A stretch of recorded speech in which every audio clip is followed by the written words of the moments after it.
Bismillahirrahmanirrahim. Assalamualaikum warahmatullahi wabarakatuh.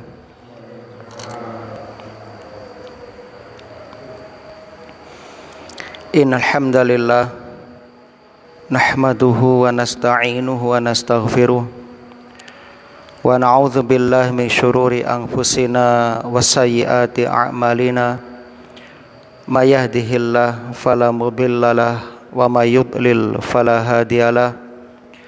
Asyhadu an la ilaha illallah wahdahu la syarikalah wa asyhadu anna Muhammadan abduhu wa rasuluh.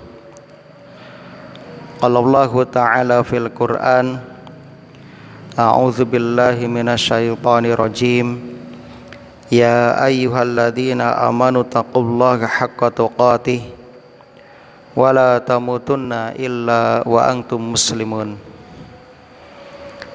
Wa qala ta'ala, ya ayyuhalladzina amanu taqullaha wa qulu qawlan sadida yuslih lakum a'malakum wa yaghfir lakum dhunubakum wa may yuti'illaha wa rasulahu faqad faza fawzan 'azima. Amma ba'd.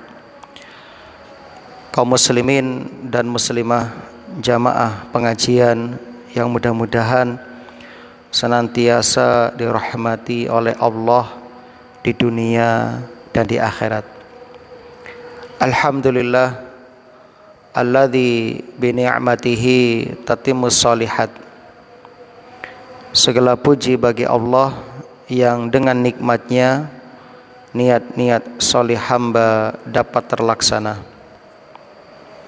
Kita bersyukur kepada Allah, di sore hari ini Allah masih memberikan kemudahan, memberikan kesempatan kepada kita untuk dapat menghadiri taman-taman surga, majelis ilmu yang mana Allah Subhanahu wa taala menciptakan malaikat khusus untuk berkeliling mencari majelis ilmu tersebut. Lantas apabila malaikat sudah mendapati majelis tersebut, mereka turun dan memanggil teman-teman mereka untuk ikut hadir di majelis ilmu tersebut. Lalu mereka mendoakan yang ada di dalam majelis itu, memohonkan ampun dan rahmat kepada Allah Subhanahu wa taala. Lantas Allah pun menurunkan rahmatnya, menurunkan sakinah, ketenangan bagi siapa saja yang ada di dalam majelis tersebut, dan Allah mengampuni dosa-dosa orang-orang yang hadir di majelis tersebut. Mudah-mudahan kita termasuk yang diampuni dosanya oleh Allah Subhanahu wa taala. Amin ya rabbal alamin. Rabbana ighfir lana wa li ikhwanina alladzina sabaquna bil iman wa la taj'al fi qulubina ghillan lil ladzina amanu rabbana innaka raufur rahim. Dan tak lupa salawat ma'asalam mudah-mudahan senantiasa tercurah limpahkan kepada Nabi kita Muhammad sallallahu alaihi wasallam, kepada keluarga dan juga para sahabatnya radhiyallahu anhum ajma'in. Allahumma shalli wa sallim wa barik ala nabiyyina Muhammad wa ala alihi wa ashabihi wa man tabi'ahum bi ihsanin ila yaumiddin. Wabil khusus sore ini kita berada di waktu yang istimewa, di hari Jumat Sayyidul Ayyam, dan juga berada di bulan yang istimewa, bulan Ramadan, merupakan sayyidnya seluruh bulan. Maka perbanyak berdoa kepada Allah, sebab kita berada di waktu yang dikabulkannya doa. Kita sedang berpuasa di bulan Ramadan, di hari Jumat. Maka berdoalah kepada Allah, memohon hajat-hajat yang kita inginkan kepada Allah Subhanahu wa taala, Di antaranya kami ingatkan untuk memperbanyak berdoa agar supaya kita diberi taufik oleh Allah agar dapat bertemu dengan Lailatul Qadar, serta diberi oleh Allah kemudahan untuk dapat mengerjakan berbagai amal ketaatan di malam Lailatul Qadar.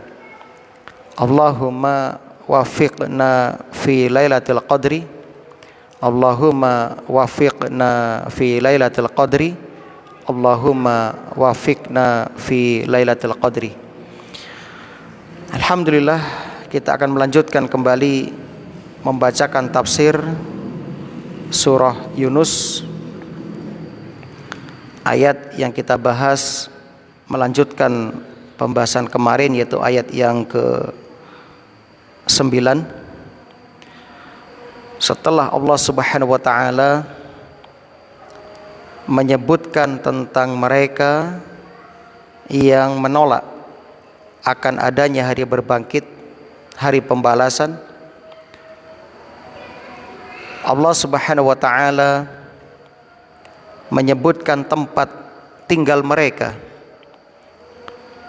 bahwasanya mereka orang-orang yang menolak akan adanya hari berbangkit setelah kematian, mereka yang menolak perjumpaan dengan Allah, dan mereka lebih cinta kepada dunia atau menjadi abdud dunya, budak dunia, ya, maka mereka akan mendapatkan tempat tinggal,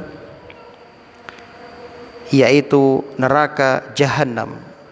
Ulaika ma'wahumun nar bima kanu yaksibun, disebabkan karena perbuatan mereka.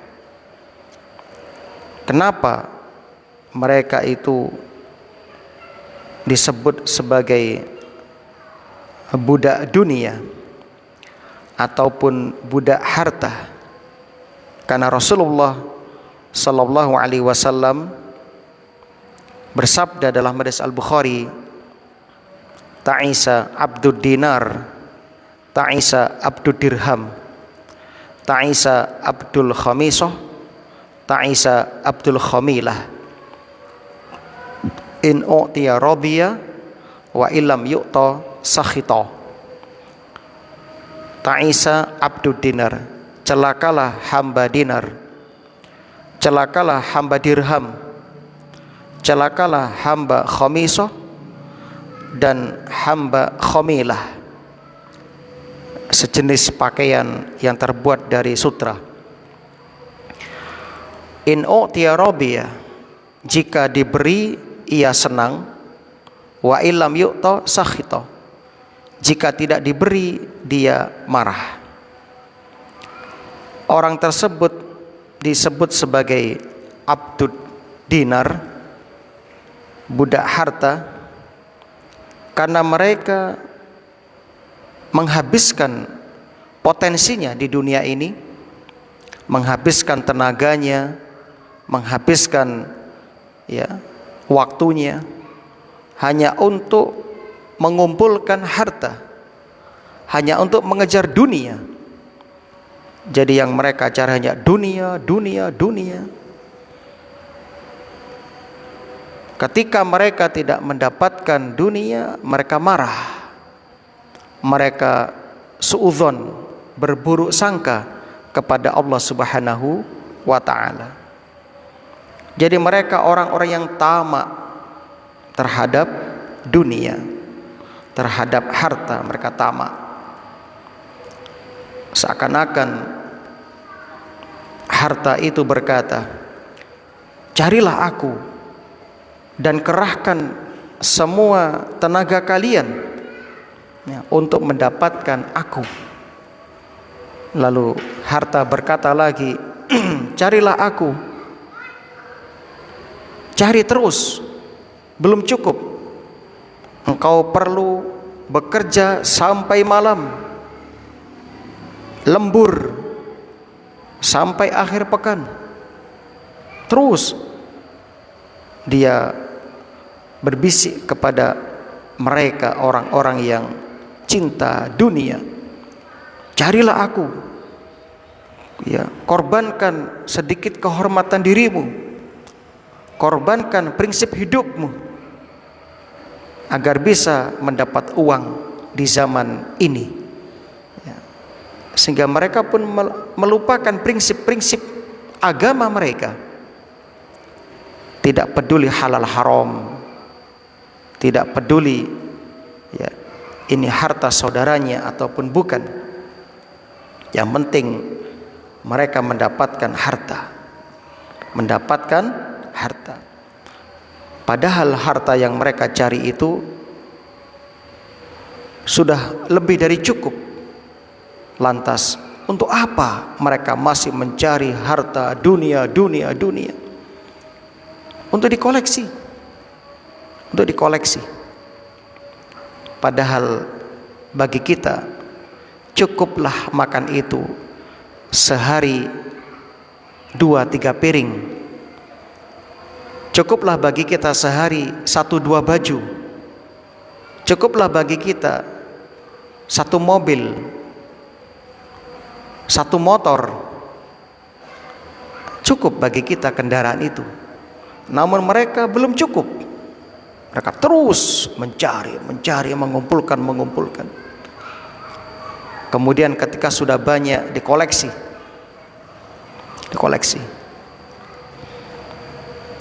Ya.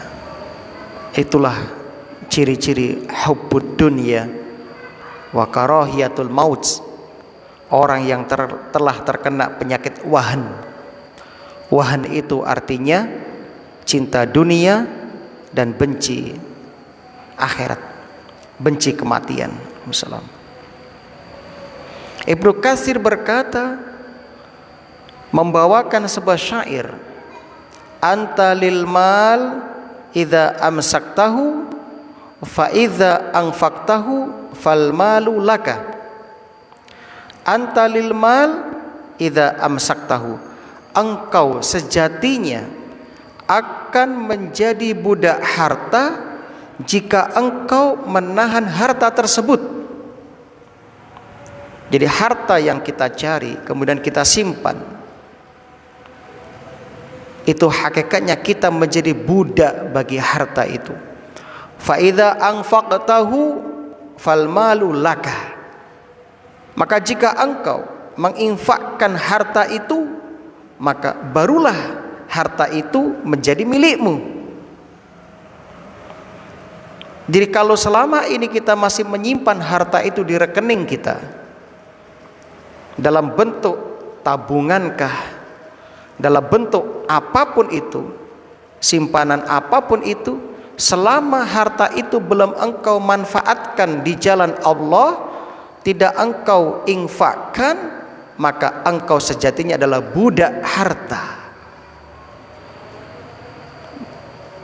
Tapi jika engkau bekerja keras mengumpulkan harta untuk engkau infakkan di jalan Allah, engkau manfaatkan untuk beribadah kepada Allah, maka barulah harta itu milik Anda. Milik Anda. Masya Allah, ternyata banyak di antara kita yang masih menjadi budak harta, budak dunia. Naam. Kaum muslimin rahimani wa rahimakumullah. Ibnu Qayyim menjelaskan perbedaan harta dan ilmu. Annal ilma yahrusu sahibah wa sahibul mal yuhrasu malah. Yuhrasu maluhu.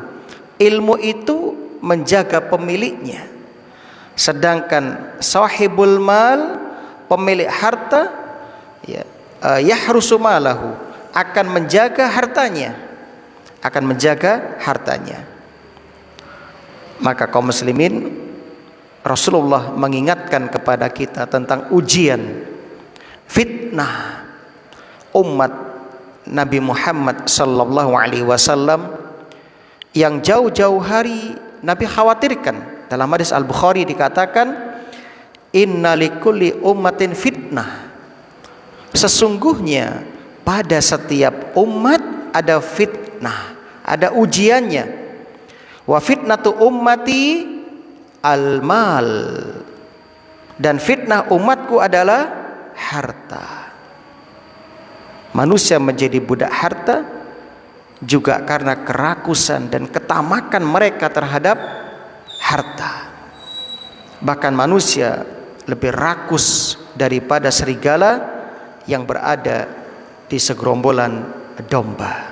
Dalam hadis At-Tirmidzi, Rasulullah sallallahu alaihi wasallam bersabda, nomor 2376, "Ma dzibani ja'i'ani ursila fi ghanamin bi afsadalaha min hirsil mar'i 'alal mal wasyaraf lidini." Tidaklah dua serigala lapar yang menghampiri seekor domba lebih berbahaya baginya dari ambisi seseorang kepada harta dan kedudukan bagi agamanya. Inilah kaum muslimin, hakikat harta dan dunia yang bisa menipu manusia. Mereka yang tamak, merekalah ya orang-orang yang diperbudak oleh harta dan dunia. Maka Allah berfirman mengingatkan kita, wa gharrathumul hayatud dunya wa syahidu ala anfusihim annahum kanu kafirin. Surah Al-An'am ayat 130. Wa gharrathumul hayatud dunya, kehidupan dunia telah menipu mereka. Wa syahidu, dan mereka bersaksi ala anfusihim, atas diri-diri mereka, annahum kanu kafirin, bahwasanya mereka itu telah kafir. Maka kaum muslimin, kula lan panjenengan, kita semuanya diperintahkan oleh Allah agar kita benar-benar menjaga diri kita dari kelalaian disebabkan harta. Ya ayyuhalladzina amanu la tulhikum amwalukum wala auladukum an dzikrillah. Hai orang-orang yang beriman, janganlah harta-hartamu, janganlah anak-anakmu tulhikum, melalaikan kamu, an dzikrillah, dari mengingat Allah. Wa may yaf'al dzalika, barang siapa yang melakukan hal itu, faulaika humul khasirun, mereka itulah orang-orang yang merugi kaum muslimin. Maka kaum muslimin, jadilah kita ini hamba Allah yang sejati. Janganlah kita menjadi hamba dunia, menjadi budak dunia. Naam. Mudah-mudahan Allah Subhanahu wa taala di bulan Ramadan ini, bulan Ramadan itu merupakan pendidikan karakter, pendidikan akhlak. Kita dilatih di bulan ini agar kita menjadi hamba-hamba yang sabar. Ketika ada orang yang mengajak kita berkelahi, bertengkar, kita supaya mengendalikan nafsu kita, emosi kita. Kita katakan kepada mereka, inni mru'un shaim, aku sedang berpuasa, aku sedang berpuasa, aku sedang berpuasa. Maka mudah-mudahan pelatihan karakter atau akhlak ini terus akan menghiasi kita sampai kita menghadap Allah Subhanahu wa taala. Amin ya rabbal alamin. Itulah sebabnya Allah sebutkan tujuan agung puasa Ramadan, la'allakum tattaqun, agar kita menjadi hamba yang bertakwa. Naam. Berikutnya, innalladzina amanu, sesungguhnya orang-orang yang beriman, wa amilus solihat, dan mengerjakan amal solih. Ya. Iman di sini adalah iman yang benar, iman yang disertai dengan pembenaran di dalam hati, pengakuan dengan lisan, pembuktian dengan amal solih. Karena iman tidak cukup hanya diucapkan saja, iman tidak cukup hanya membenarkan saja. Kalau seandainya membenarkan sudah dianggap beriman, maka Abu Thalib sudah bisa dikatakan mukmin. Kenapa? Sebab Abu Thalib membenarkan risalah yang dibawa oleh keponakannya. Dia mengatakan bahwasannya tidak ada agama yang paling baik kecuali agama yang dibawa oleh Muhammad. Namun pembenaran Abu Thalib terhadap kerasulan Nabi sallallahu alaihi wasallam tidak lantas menjadikan beliau beriman. Gak cukup. Sehingga Hasan Al-Basri mengatakan laisal iman bitamani wala bitahalli. Iman itu bukanlah angan-angan semata, bukan pula sekedar membaguskan tampilan. Pakai baju koko, pakai kopiah, pakai surban, pasang jenggot, tapi tidak pernah sholat. Tapi ya, tidak mengerjakan perintah-perintah Allah, nggak zakat dan sebagainya. Nggak cukup itu.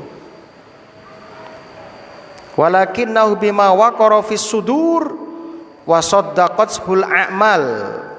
Tetapi iman itu adalah apa yang terhujam, yang tertanam di dalam dada dan dibenarkan oleh amal solih, oleh perbuatan, dibuktikan oleh perbuatan. Itulah hakikat iman kaum muslimin yang berbahagia. Maka sering dikatakan dalam Al-Quran kata iman disebutkan dengan amal solih. Seperti ayat ini, innalladzina amanu. Setelah Allah menyebutkan hukuman orang-orang yang tidak beriman kepada Allah, orang-orang yang lebih mengutamakan keridhaan dunia daripada perjumpaan dengan Allah, orang-orang yang melalaikan ayat-ayat Allah, maka Allah sebutkan sebaliknya, orang-orang yang beriman, orang-orang yang beramal solih, yahdihim rabbuhum biimanihim. Allah Subhanahu wa taala akan menunjukkan ya, dengan keimanan itu kepada mereka petunjuk. Imam Mujahid menafsiri petunjuk dengan cahaya. Kata Imam Mujahid, yakunu lahum nuran yamshuna bih.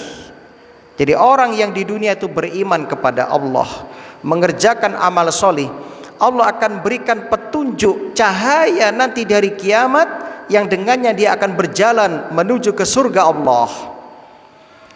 Dia tidak akan tersesat ketika semuanya dalam kegelapan padang mahsyar, dalam kegelapan sirat, saat menyeberang jembatan di atas punggung neraka, dia mendapatkan cahaya. Dia mendapatkan cahaya dari Allah Subhanahu wa taala sehingga dia tidak tersesat di akhirat. Di dunia dia selamat, tidak tersesat, di akhirat dia juga selamat. Inilah di antara maksud dari yahdihim. Allah yahdihim rabbuhum biimanihim.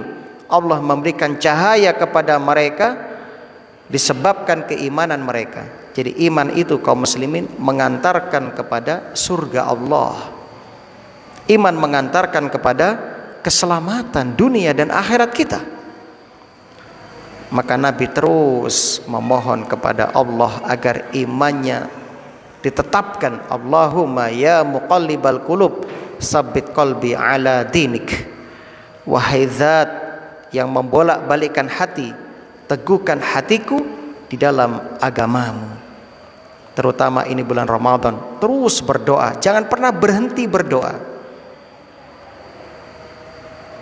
Jangan khawatir doa kita enggak dikabulkan oleh Allah, pasti dikabulkan oleh Allah. Ya. Tajri min tahtihimul anhar. Ya. Surga yang akan mereka dapatkan, kenikmatan surga itu, ya. Tajri, mengalir, min tahtihimul anhar, di bawahnya sungai-sungai, fi jannatin na'im, di dalam surga tempat kenikmatan. Dan sungai di surga jangan dibayangkan seperti sungai di dunia. Ya. Sungai surga itu tidak sama dengan sungai di dunia. Namanya sama, namun hakikatnya tidak sama. Semua yang ada di surga itu namanya saja yang sama. Buah-buahannya, susunya, madunya sama namanya, namun hakikatnya tidak sama. Allah telah sediakan bagi orang yang beriman dan beramal solih kenikmatan di surga yang tidak pernah terlihat oleh mata, tidak pernah terdengar oleh telinga, tidak pernah terbetik, tidak pernah terbesit, tidak pernah terbayangkan dalam hati manusia.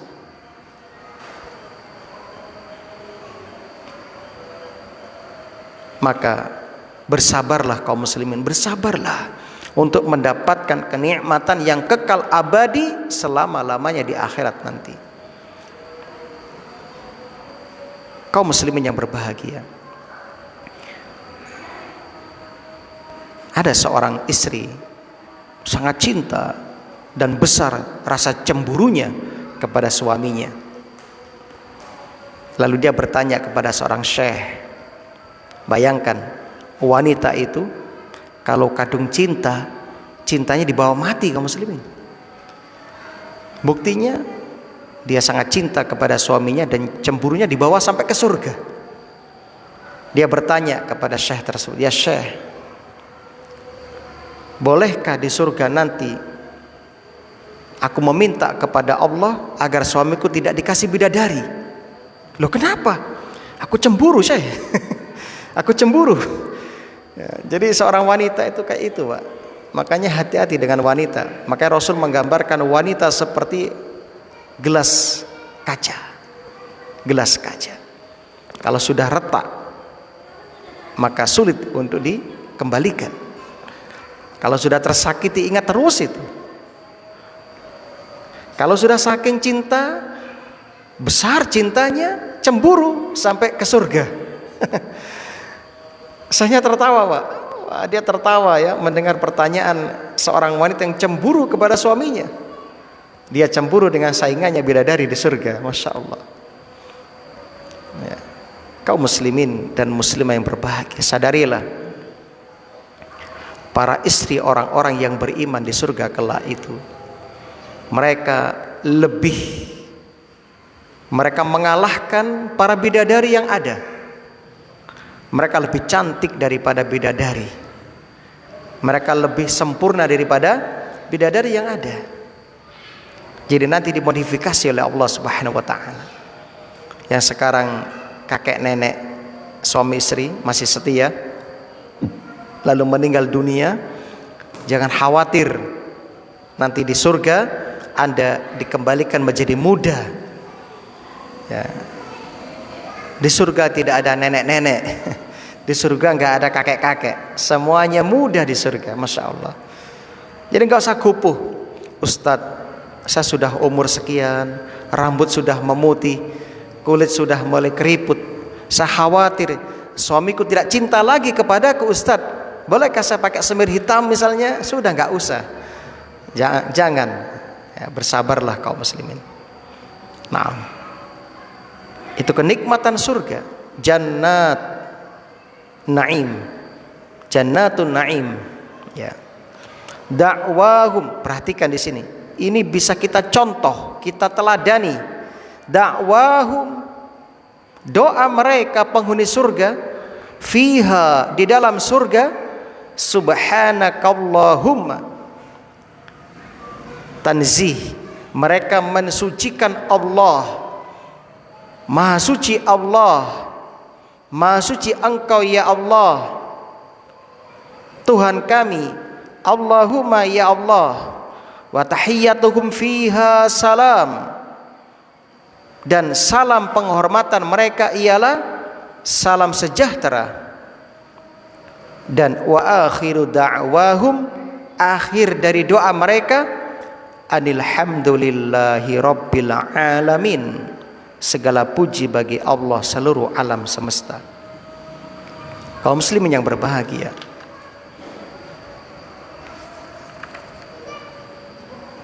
kalimat ini, kalimat tasbih, menggabungkan kalimat tasbih, kalimat tahmid dan juga kalimat tahlil,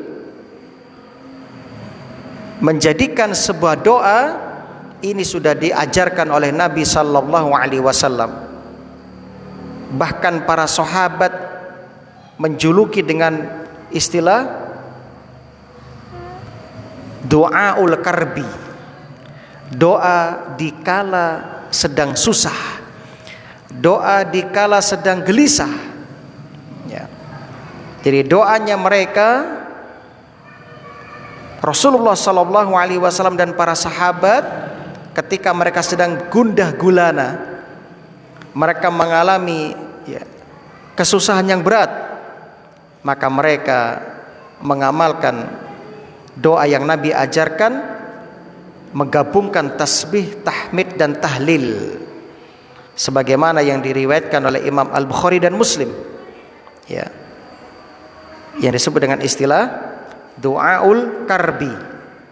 Doaul karbi yaitu la ilaha illallah al-azimul halim, la ilaha illallah rabbul arshil azim, la ilaha illallah rabbus samawati wa rabbul ardi wa rabbul arshil karim. Ini doa yang biasa Nabi baca ketika sedang gelisah, sedang gundah, sedang bersedih. Masya Allah ya. Ada sini sahih kaum muslimin, riwayat Al-Bukhari dan Muslim. Riwayat Al-Bukhari dan Muslim. Adapun doa yang tersebar di TikTok, karena saya kemarin ditanya, saya dikirimi TikTok oleh jamaah, Ustadz, bolehkah doa ini kita amalkan? Itu doa ya yang dibaca ketika sedih, yaitu inna fatahna laka fatham mubina, dibaca 11 kali. Itu tersebar di TikTok itu, di Facebook juga tersebar. Jadi kata TikTok itu ya, kata TikTok disebutkan, barang siapa membaca inna fatahna laka fatham mubina 11 kali, maka akan diangkat kesulitannya, akan dijauhkan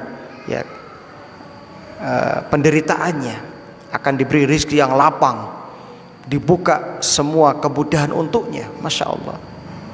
Kaum muslimin yang berbahagia, kami belum pernah menemukan tentang hal itu, apalagi menentukan dibaca sekian kali.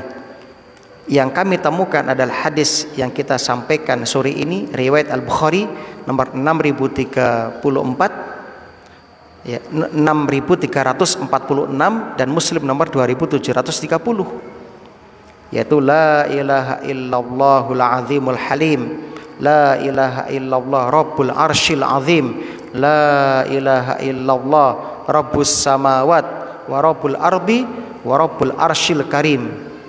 Ini yang sahih. Artinya la ilaha illallah, tidak ada ilah sesembahan yang berhak disembah selain Allah, Al-Azimul Halim, yang maha agung dan maha santun. La ilaha illallah, tidak ada Tuhan yang berhak disembah dengan benar kecuali Allah, Rabbul Arshil Azim, pemilik arsy yang agung.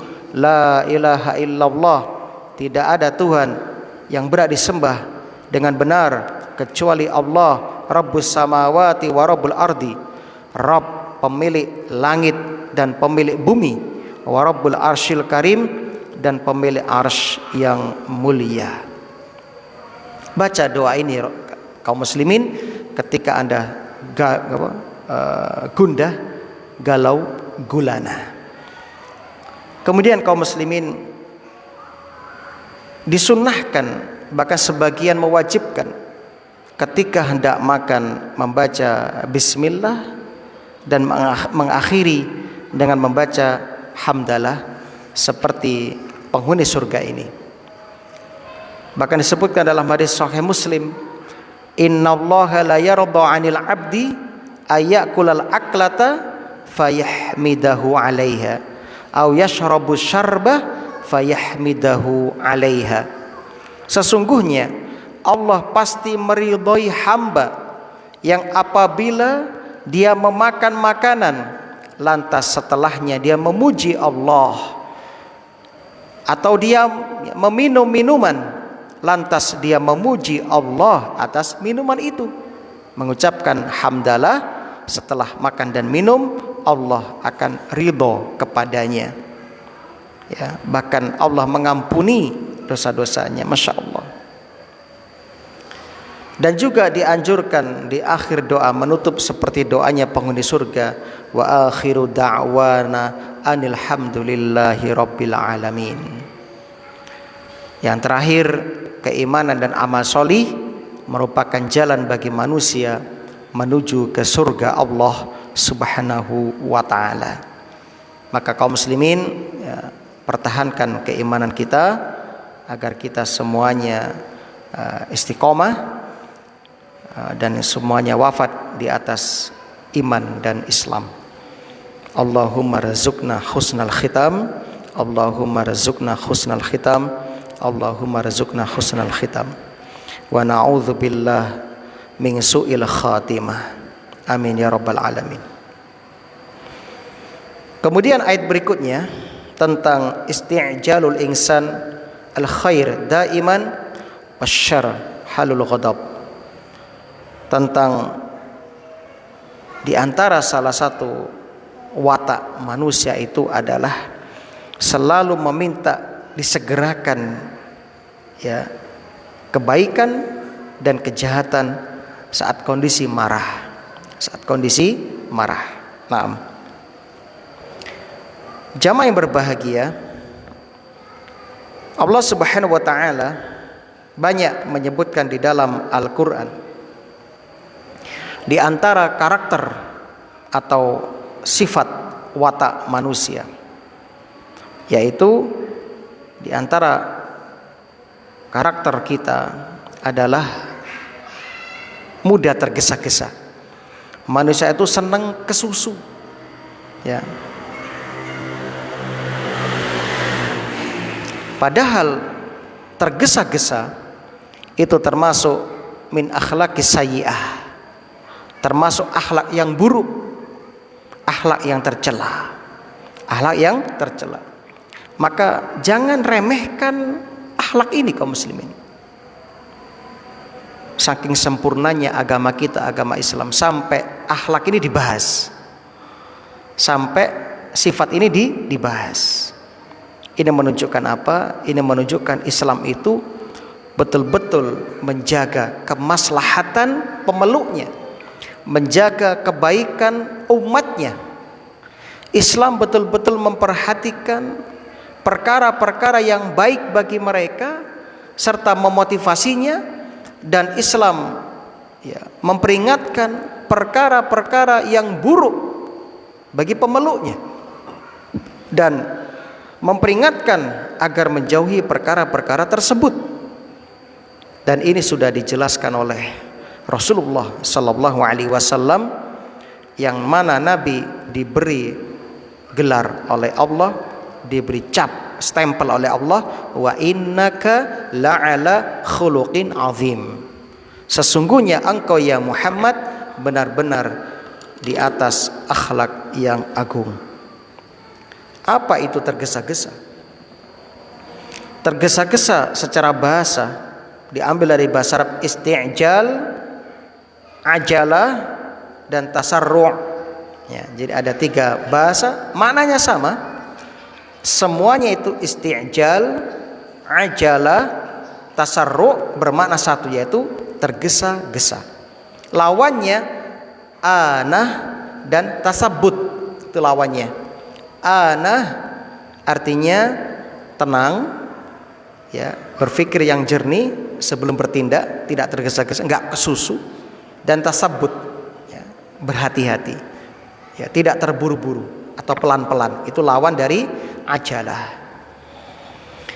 Ibnu Qayyim rahimahullah mengatakan dalam kitabnya Ar-Ruh, sifat tergesa-gesa yaitu sifat keinginan untuk mendapatkan sesuatu sebelum tiba waktunya, yang disebabkan oleh besarnya keinginannya terhadap sesuatu tersebut. Ya, ibaratnya orang yang tergesa-gesa itu seperti orang yang ya memanen buah sebelum datang waktu panennya. Nah, dapat dipastikan kalau buah masih mentah dipanen ya nggak laku, mungkin bisa-bisa busuk, ya, kan begitu. Nah, sekali lagi sifat ini dicela dalam Al-Quran, juga dicela dalam As-Sunnah. Misalnya dalam Al-Quran, Allah berfirman tentang Nabi kita Sallallahu Alaihi Wasallam ketika mendapatkan wahyu pertama kali saat di Gua Hira dibacakan ya wahyu, Nabi menggerakkan lisannya mengikuti Jibril ketika membacakan Al-Quran. Kenapa? Nabi takut nanti nggak mampu menghafal atau ya, memahaminya. La tuharrik bihi lisanaka lita'jala bih. Ya Muhammad, janganlah kamu gerakkan lidahmu untuk membaca Al-Quran karena hendak cepat-cepat menguasai Al-Quran. Inna alaina jama'ahu wa qur'anah. Sesungguhnya atas tanggungan kamilah mengumpulkan Al-Quran di dalam dadamu dan membuatmu pandai membacanya. Fa idza qara'nahu fattabi' qur'anah. Apabila kami telah selesai membacakannya, maka ikutilah bacaannya itu kemudian. Summa inna alaina bayanah. Kemudian sesungguhnya atas tanggungan kamilah penjelasannya. Jadi waktu itu Nabi tergesa-gesa. Kemudian dalam surat yang lain, tadi surat apa itu? Surat apa itu? Al-Qiyamah ayat 16-19. Kemudian di antara ayat yang mencela sifat tergesa-gesa atau menunjukkan manusia punya sifat tergesa-gesa, Al-Isra ayat 11. Allah berfirman, wa yad'ul insanu bisyarri du'aahu bil khair wa kanal insanu ajula. Perhatikan di sini, wa yad'ul insanu bisyarri du'aah, dan manusia berdoa untuk kejahatan, bil khair sebagaimana ia berdoa untuk kebaikan, wa kanal insanu ajula, dan manusia itu bersifat ajula, tergesa-gesa. Apa faktor penyebab manusia melakukan perbuatan tersebut? Ya, penyebabnya karena kekhawatiran. Jadi ketergesa-gesaan dan sedikitnya kesabaran yang ada pada mereka. Jadi manusia itu sedikit bersabarnya. Bisa juga ya, manusia yang berlebih-lebihan dalam meminta sesuatu dalam doa yang dia yakini merupakan yang terbaik untuknya. Jadi sering orang tergesa-gesa. Kadang dia ngoyo berdoa seakan-akan itu yang terbaik untuknya, padahal belum tentu. Ya.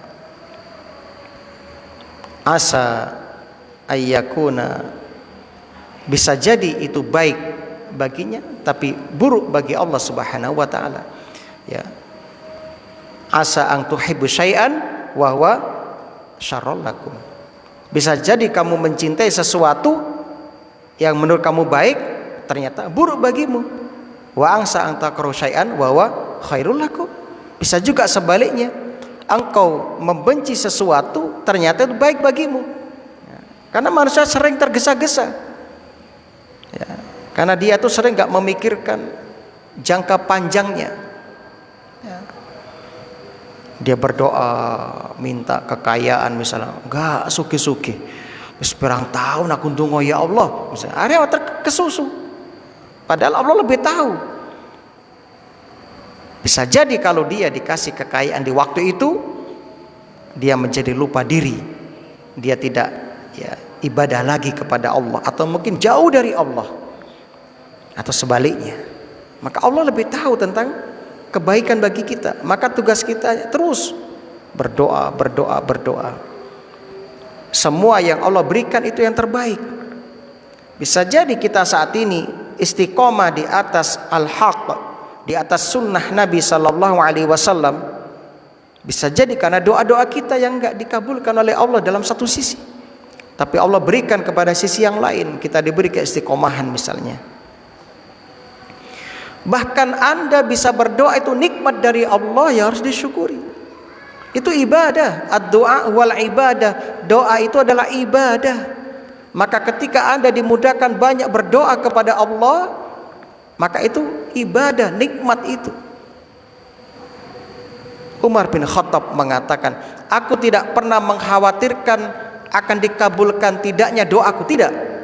Karena aku yakin setiap kita berdoa Allah pasti kabulkan. Ud'uni astajib lakum.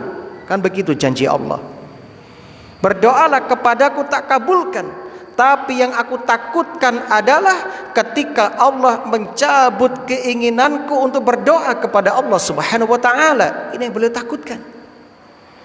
Sebab ketika Allah cabut keinginan kita berdoa, artinya Allah menginginkan keburukan menimpa kita. Berarti alamat celaka kita. Kalau kita sudah tidak mau berdoa, celaka kita. Bahaya itu. Bahaya. Ya. Maka kaum muslimin terus berdoa, berdoa, berdoa. Dan jangan tergesa-gesa.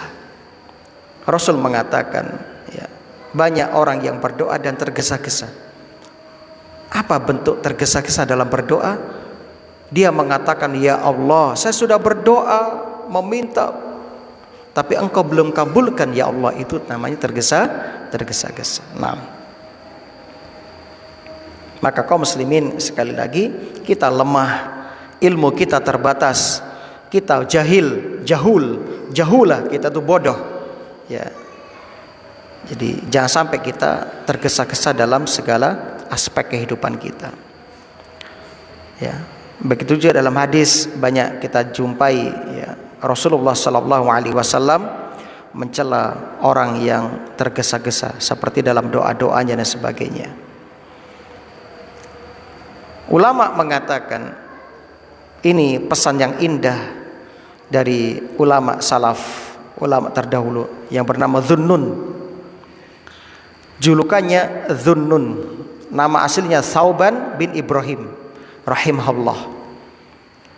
Arba, ya, ada 4 perkara khalal laha, ya, yang menghasilkan buah. Ada 4 perkara yang menghasilkan 4 perkara, ya, al-ajalah wal ujub wal lajajah wasyarrah. Fasamratul ajalah an-nadamah. Yang pertama, tergesa-gesa, kesusu. Ini menghasilkan penyesalan. Wasamratul ujub al-bughdu. Yang kedua, ujub, merasa bangga, kagum dengan diri sendiri. Ini menghasilkan al-bughdu, kebencian, kemarahan dari Allah. Wasamratul lajajah. Dan yang ketiga, buah dari keras kepala, al-hairah, kebingungan. Wasamratul syarrah al-faqah. Dan buah dari rakus, hasil dari rakus adalah kemiskinan. Jadi kita jangan tergesa-gesa. Orang yang tergesa-gesa ujung-ujungnya getun, menyesal. Orang yang mudah ujub ujung-ujungnya dibenci, Allah murka kepadanya. Orang yang keras kepala ujung-ujungnya bingung. Nah, bahkan terkenal ucapan ulama, al-ajalah minasyaitan. Sifat tergesa-gesa itu sejatinya datangnya dari syaitan.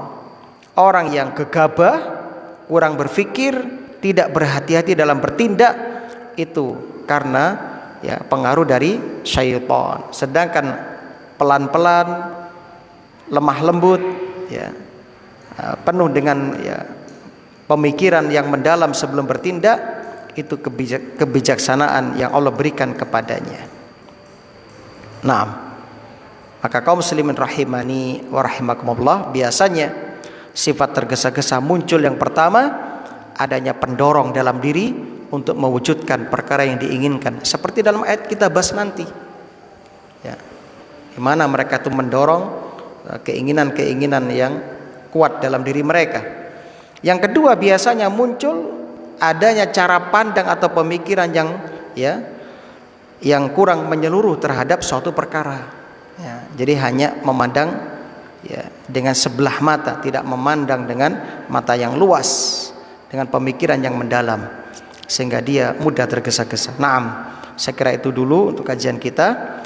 Izin besok saya tidak bisa hadir, ada acara ngisi di cabang Kasian ya, jadi mohon maaf nggak bisa hadir besok. Insyaallah Ahad kita sambung lagi. Subhanakallahumma wa bihamdika asyhadu an la ilaha illa anta astaghfiruka wa atubu ilaik. Perbanyak berdoa kepada Allah. Ini bertemunya Jumat dengan Ramadan, kesempatan emas untuk berdoa. Mohon maaf jika ada kekhilafan. Assalamualaikum warahmatullahi wabarakatuh.